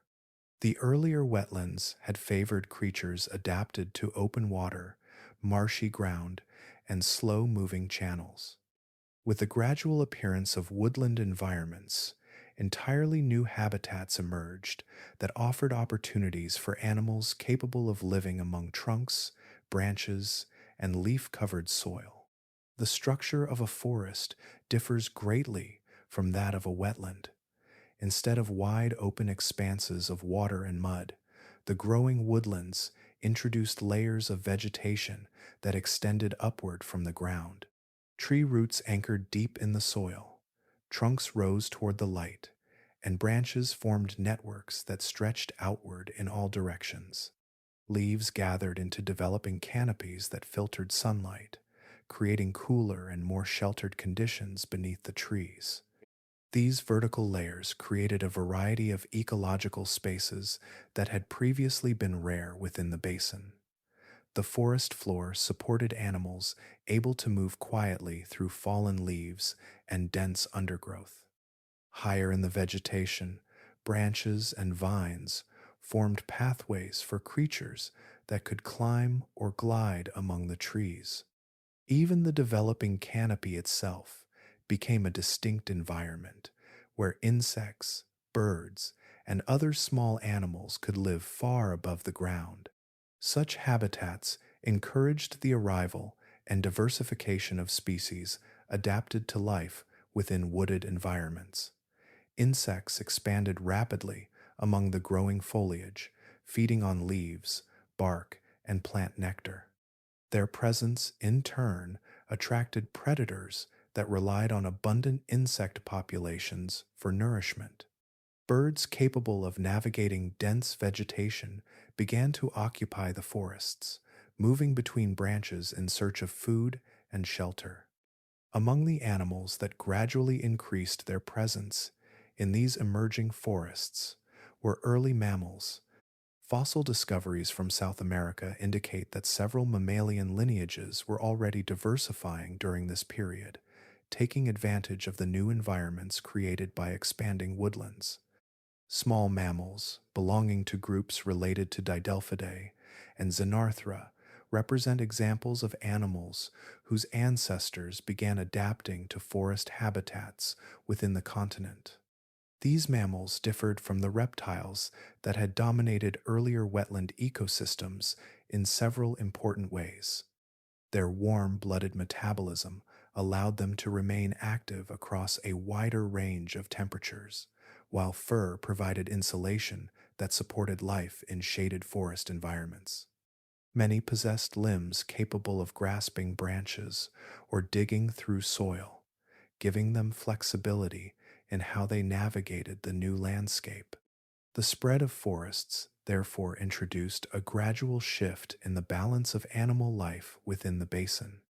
Reptiles and aquatic species remained present in rivers and remaining wetlands, yet the growing woodlands opened ecological roles that favored a wider variety of animals. Mammals, birds, and insects all found new opportunities within the complex structure of the developing forest. Over time, these emerging habitats supported increasingly intricate food webs. Fruits, seeds, and leaves nourished herbivores, while predators hunted among the branches and along the forest floor. The environment became richer in ecological interactions, reflecting the layered complexity that forests can sustain. Through the steady expansion of trees across the basin, the ancient landscape continued its transformation. What had once been a world dominated by water gradually evolved into a region where forests provided shelter for an entirely new community of animals adapted to life beneath the growing canopy. Soft movements began to appear within the growing forests that had once been rare across the basin. Beneath the shade of spreading trees, small, warm-blooded animals moved quietly through layers of fallen leaves and tangled roots. These creatures had existed on the continent long before the forests expanded, yet the changing environment now offered them opportunities that had been limited in the earlier wetland-dominated world. Mammals possess biological traits that allow them to function effectively in habitats where conditions shift throughout the day and across the seasons. Their internal regulation of body temperature allows them to remain active even when sunlight does not directly warm their surroundings. In shaded forest environments where moisture lingers beneath dense vegetation, this ability becomes especially valuable. As the woodlands expanded across the basin, mammals gradually found themselves able to explore ecological roles that reptiles had once dominated. Many early mammals of South America were small and agile. Their bodies were well suited for navigating dense undergrowth, climbing low branches, or burrowing into soft soil.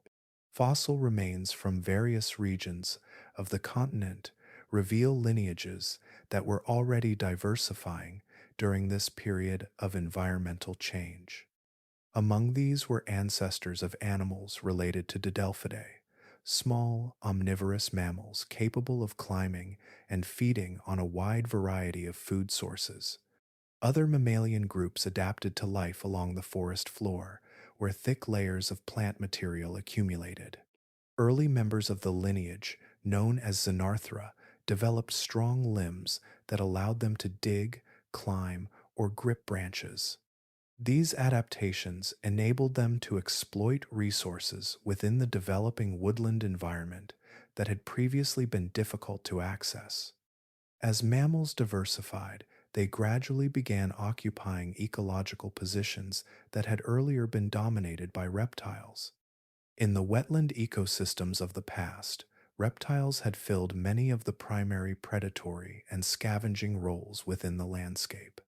The emergence of forests introduced new sources of food, including fruits, seeds, insects, and small vertebrates.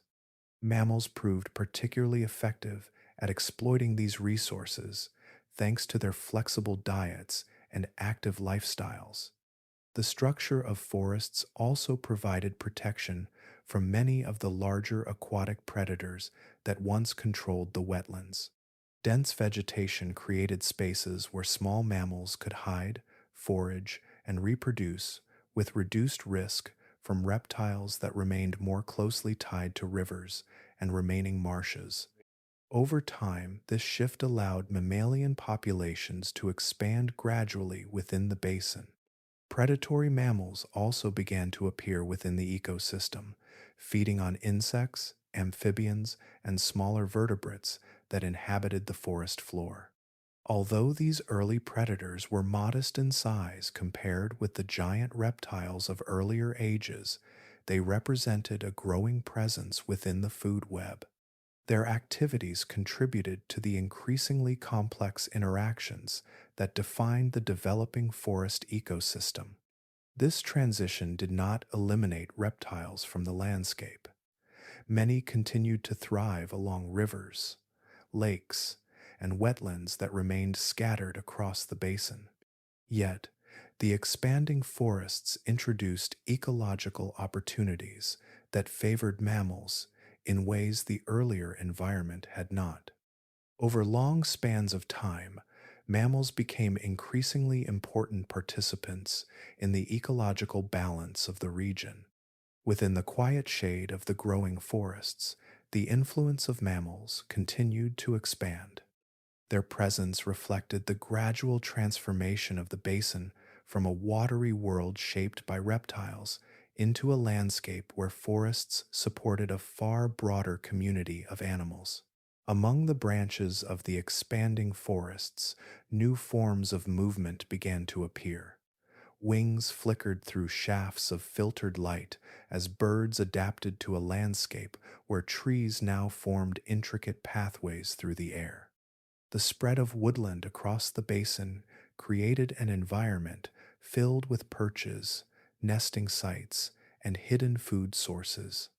In this layered world of trunks, branches, and leaves, birds capable of navigating dense vegetation found opportunities that had not existed when wetlands dominated the region. Forests present a very different set of challenges from open water and marshland. Instead of broad spaces where wading birds can search the shallows, wooded habitats demand agility and precision.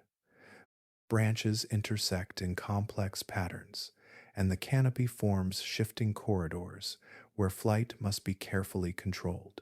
Birds that adapted to these conditions evolved bodies suited for maneuvering through foliage rather than gliding across open sky.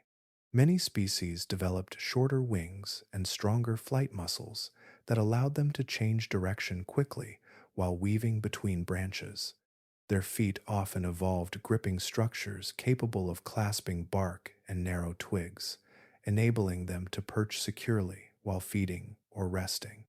These adaptations opened ecological roles that had previously been unavailable within the basin. As insects flourished among the leaves and bark of growing trees, they provided abundant food for small birds that specialized in hunting within the canopy.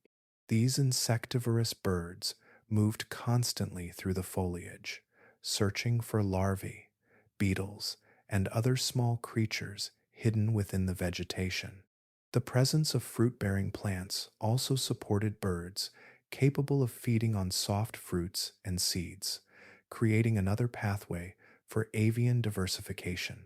Fossil discoveries from South America reveal that several bird lineages adapted to forest life during this long transformation.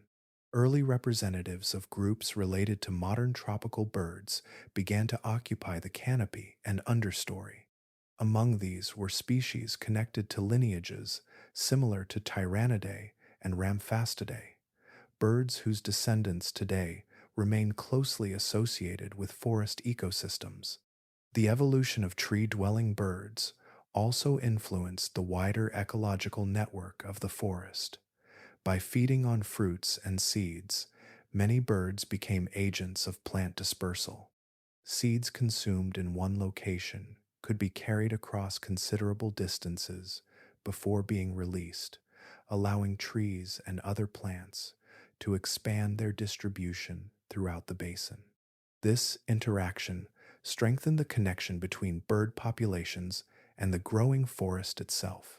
Predatory birds adapted to hunting within wooded environments also began to appear. These species relied on keen eyesight and silent flight to capture small mammals, reptiles, and other birds moving beneath the canopy. Their presence introduced additional layers of complexity to the forest food web, linking animals across different levels of the ecosystem. Within the developing woodlands, birds therefore occupied a wide range of ecological positions. Some hunted insects among leaves, others consumed fruit in the upper canopy, while predators moved quietly through the shadows in search of prey. The vertical structure of the forest allowed many species to coexist by using different layers of the environment. As trees continued to spread across the basin, the diversity of birds increased alongside them. The branches of the expanding forest became pathways for flight, feeding, and nesting, supporting a growing community of species adapted to life among the trees. Across the basin, water continued shaping the land with steady persistence. As the network of rivers strengthened and organized itself across the continent, channels that had once wandered slowly through floodplains began to settle into more defined paths. The movement of water gradually deepened these channels, allowing rivers to carry greater volumes toward the eastern lowlands.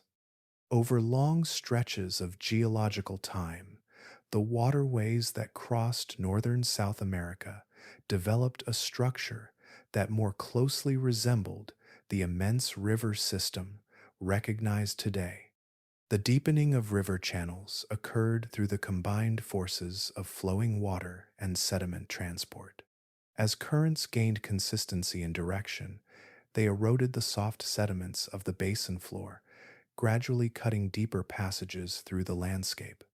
Each season of flowing water removed small amounts of material, carrying sand and silt downstream while slowly enlarging the riverbeds. This erosion strengthened the ability of the rivers to maintain stable routes across the basin. At the same time, sediments arriving from distant highlands continued to shape the evolving channels. Material transported by rivers settled along banks and floodplains, reinforcing the pathways through which water traveled. Over time, these deposits created natural levees and raised margins along river corridors, helping to guide the flow within defined channels rather than allowing it to disperse widely across surrounding terrain. This gradual stabilization altered the character of the basin. Instead of an environment dominated by shifting wetlands and scattered waterways, the region increasingly featured large rivers that remained in place for long periods. Tributaries joined together into organized networks that gathered water from vast portions of the continent. These connections strengthened the flow of the main river channels and allowed them to maintain consistent courses across enormous distances. As these processes unfolded, the river system expanded its reach across northern South America. Water flowing from the slopes of the Andes and from distant uplands converged within the developing drainage network. Tributaries carried sediments, nutrients, and organic material toward the growing river corridors, enriching the floodplains that bordered the waterways. The landscape surrounding these rivers continued to evolve as forests spread across the basin. The emerging river system displayed characteristics that would eventually define the modern Amazon River. Channels deepened sufficiently to maintain year-round flow, while tributaries created an intricate network extending across the continent. Floodplains remained an important part of the environment, yet the overall structure of the waterways became far more stable than in earlier ages. Within these river corridors, life continued to adapt to the changing conditions. Fish populations thrived in deeper channels, while reptiles and amphibians occupied the edges where water met land.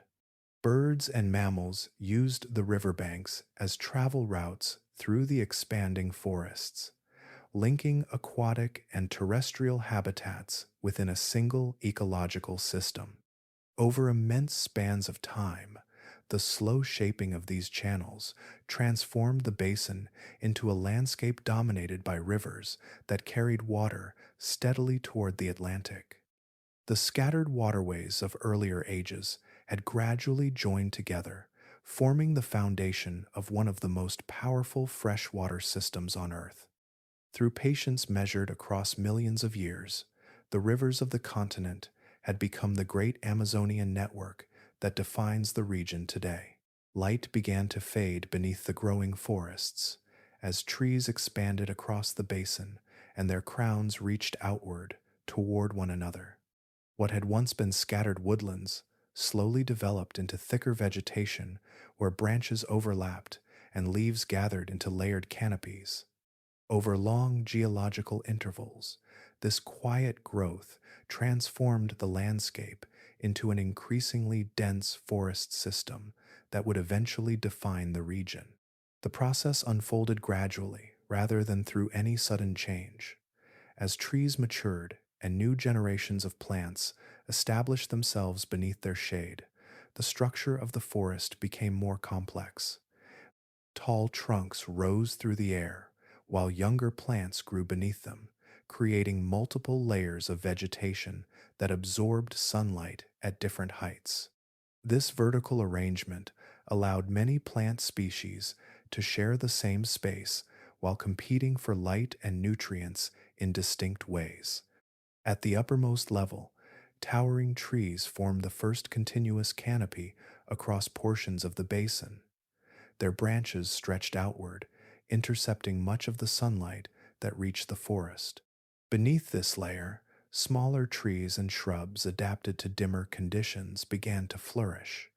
These understory plants developed broad leaves that captured limited light, filtering through the canopy above. The developing forest also created a humid microclimate that encouraged further plant growth. Moisture from the soil and nearby rivers evaporated into the warm air, while dense vegetation slowed the movement of wind through the forest interior. These conditions allowed humidity to remain high beneath the canopy, creating an environment well suited for a wide range of tropical plant species. Among the plants that gradually became prominent within this emerging ecosystem were groups that continue to dominate tropical forests today. Fossil pollen preserved in sediments indicates the presence of plant lineages related to Ericaceae and Moraceae. These plants played important roles in shaping the structure and productivity of the forest. Palms added distinctive vertical forms to the vegetation, while figs produced fruits that nourished many animals within the developing ecosystem. As the forest thickened, the diversity of life within it expanded dramatically. Insects filled the air among leaves and branches, feeding on plant tissues and providing food for birds and small mammals.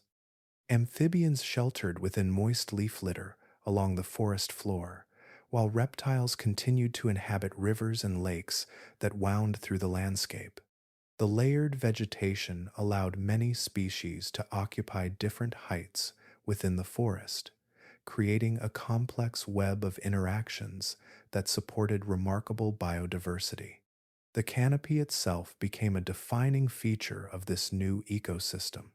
By intercepting sunlight and rainfall, it shaped the conditions beneath the forest roof. Water dripping from leaves nourished the soil below, while fallen branches and decaying plant material enriched the ground with organic nutrients. These processes supported continuous cycles of growth and renewal throughout the forest. Over immense spans of time, this gradually thickening vegetation transformed the basin into one of the most complex ecosystems on Earth. What began as scattered patches of woodland eventually evolved into the dense tropical rainforest that now stretches across northern South America. Beneath its layered canopy, countless species found habitats that allowed them to thrive within the living architecture of the forest. Beneath the quiet soil of the modern forest, the past remains preserved in fragments of bone, shell, and stone. Each layer of sediment within the basin holds traces of the landscapes that existed long before the rainforest emerged. Though the surface world has changed dramatically across millions of years, the ground beneath still protects evidence of the ancient environments that once filled this region. Paleontologists working across northern South America continue to uncover fossils that illuminate these earlier chapters of natural history. Riverbanks, exposed cliffs, and remote excavation sites reveal bones and shells embedded within sediments that formed during the Miocene and other geological periods. These discoveries rarely appear as complete skeletons. More often, they consist of scattered pieces that must be carefully studied and compared with known species in order to reconstruct the animals and ecosystems that once existed here.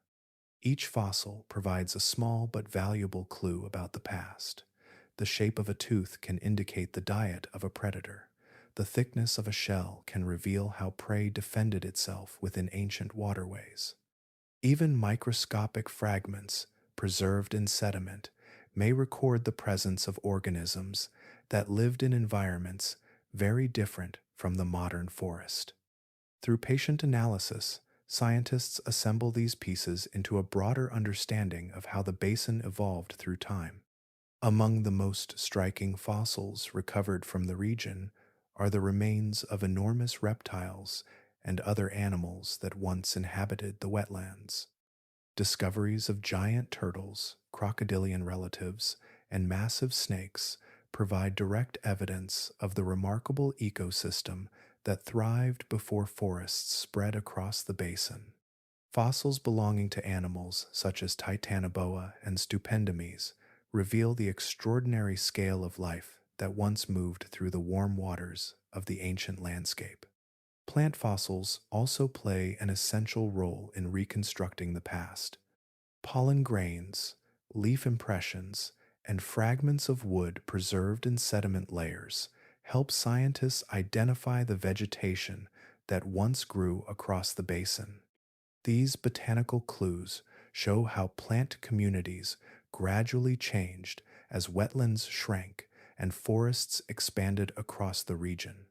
The distribution of fossils across different rock layers allows researchers to track these environmental transitions.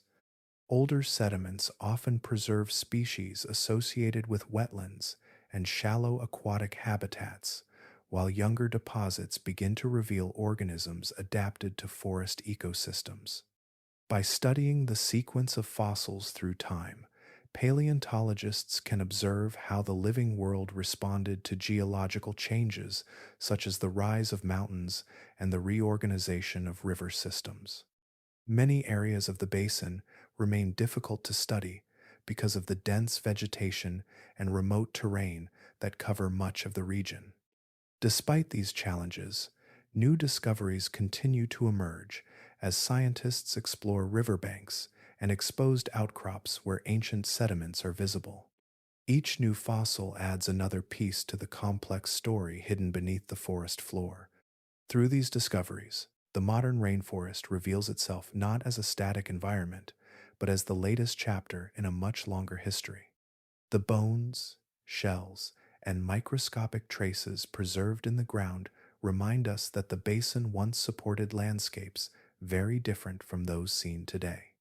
In the quiet depths beneath the trees, the fossils of ancient wetlands continue to record the memory of a vanished world. Much of the basin remains concealed beneath one of the densest forests on Earth. Towering vegetation, deep soils, and vast distances hide large portions of the ancient landscape from easy observation. Even today, countless areas across the region have never been examined in detail by scientists searching for traces of the distant past. Beneath the roots of trees and the layers of forest floor, sediments quietly preserve records of environments that existed long before the modern rainforest appeared. The scale of the basin itself contributes to this sense of mystery. Rivers wind through immense stretches of terrain that are difficult to reach without long journeys through forest and water. Many fossil-bearing rock layers remain buried beneath vegetation or exposed only briefly along riverbanks, where erosion reveals small windows into the geological record. In such places, fragments of ancient life sometimes emerge after heavy rains or shifting currents remove the soil that once concealed them. Paleontologists often rely on these natural exposures to locate new fossils. When river levels fall or landslides uncover fresh sediment, bones and shells that have remained hidden for millions of years may suddenly appear on the surface. These discoveries rarely occur in predictable locations. Instead, they depend on careful exploration and patience as researchers survey remote areas in search of subtle signs within the rock.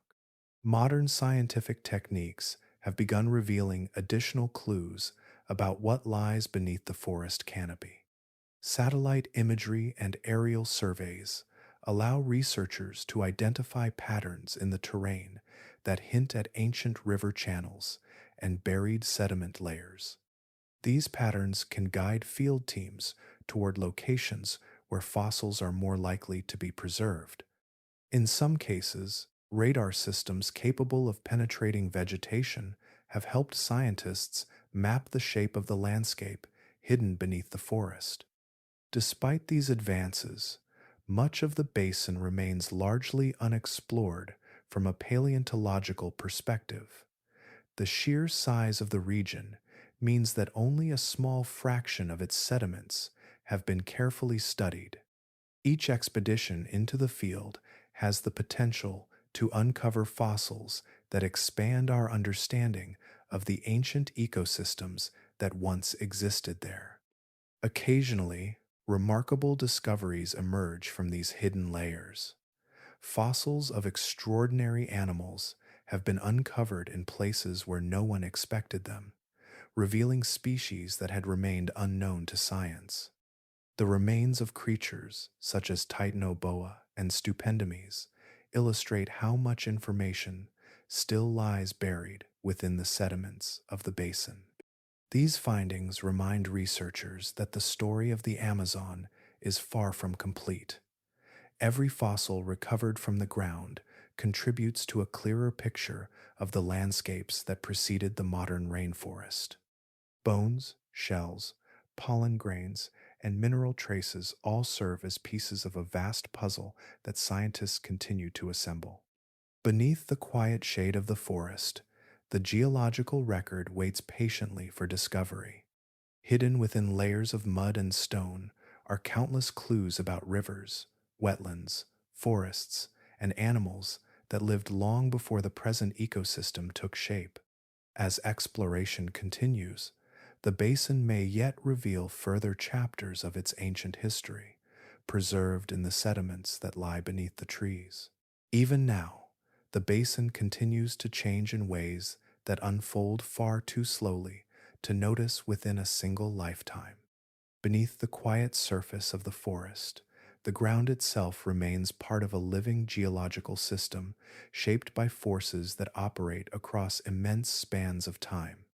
Rivers shift their courses, sediments settle across floodplains, and distant mountains continue their gradual transformation. Though the landscape appears stable to those who pass through it, the processes that shaped it in the past have never truly stopped. Water remains one of the most powerful agents guiding these changes. Rivers flowing across the basin still carry enormous quantities of sand, silt, and clay from the slopes of the Andes toward the eastern lowlands.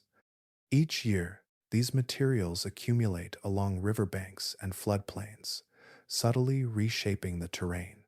Channels deepen in some places, while others slowly fill with sediment, encouraging the water to carve new paths through the forest.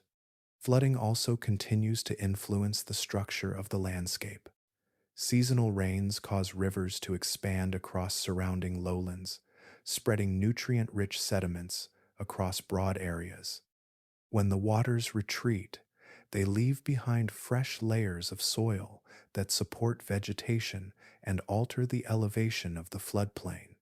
Over many generations, these repeated cycles gradually modify the shape of the land, guiding the evolution of river channels and wetlands. The influence of the Andes still reaches far across the continent. Though the mountains rose long ago, tectonic forces continue to affect their structure. Erosion steadily wears down the slopes, sending new sediments into the rivers that drain the highlands. These materials eventually travel across the basin, contributing to the ongoing reshaping of river corridors and floodplains. The great river system itself reflects this continuous motion. The Amazon River remains one of the most dynamic waterways on Earth. Its tributaries shift gradually across the landscape, sometimes abandoning old channels and forming new ones as sediments accumulate. Entire sections of the floodplain may transform over centuries as the river migrates slowly across its valley. Vegetation responds to these changes in subtle ways. When riverbanks erode, trees may fall into the water, opening small clearings where new plants quickly take root. Fresh sediments deposited by floods create fertile ground for seedlings, allowing forests to regenerate in places where older vegetation once stood. In this way, the forest remains closely connected to the rhythms of the rivers that flow through it. Wildlife also adapts to the shifting environment. Aquatic species follow the changing channels of rivers and lakes, while terrestrial animals adjust to new patterns of vegetation and water availability. The ecosystem remains flexible, capable of responding to the gradual adjustments that shape the basin. The modern rainforest therefore exists within a landscape that continues evolving beneath its canopy. The forces that once transformed wetlands into forests remain active, guiding the slow movements of water, soil, and vegetation. Though the scale of these changes unfolds across thousands and millions of years, they ensure that the basin remains part of an ongoing geological story. Within this vast region, the land is never entirely still. The forest, the rivers, and the sediments beneath them continue to respond to the same natural processes that shaped the ancient world hidden below the surface. A quiet walk beneath the towering trees of the modern Amazon gives little hint of the long history hidden beneath the soil. The forest appears timeless, filled with layered vegetation, flowing rivers, and an endless variety of life moving through the canopy and along the forest floor. Yet, beneath this living landscape lies a record of earlier worlds that existed long before the rainforest itself emerged. Deep below the roots of the trees, sediments preserve the remains of environments that once shaped this region in entirely different ways. The ground holds traces of wetlands that stretched across the basin when shallow waters covered vast portions of the land. Rivers moved slowly through those ancient landscapes, feeding ecosystems that supported enormous reptiles, giant turtles, and serpents of extraordinary size. The bones and shells preserved in these layers reveal that the basin once looked nothing like the dense forest that stands today. Over immense spans of geological time, the continent itself reshaped the basin. Mountains rose along the western edge of South America, altering the paths of rivers and guiding water toward new directions. Channels deepened, wetlands gradually drained, and forests began to expand across newly exposed ground. Each of these transformations unfolded slowly, often over millions of years, as the surface of the continent adjusted to forces moving far beneath the Earth's crust. As the landscape changed, life responded. Aquatic ecosystems that once dominated the basin gave way to woodlands and eventually to the dense rainforest canopy that now stretches across northern South America. New habitats supported new communities of plants and animals, while older species adapted, moved, or disappeared as the environment evolved. The living forest that exists today is the result of countless such transitions, each layer of history building upon those that came before. The river system that flows through the basin remains one of the most powerful expressions of this long transformation.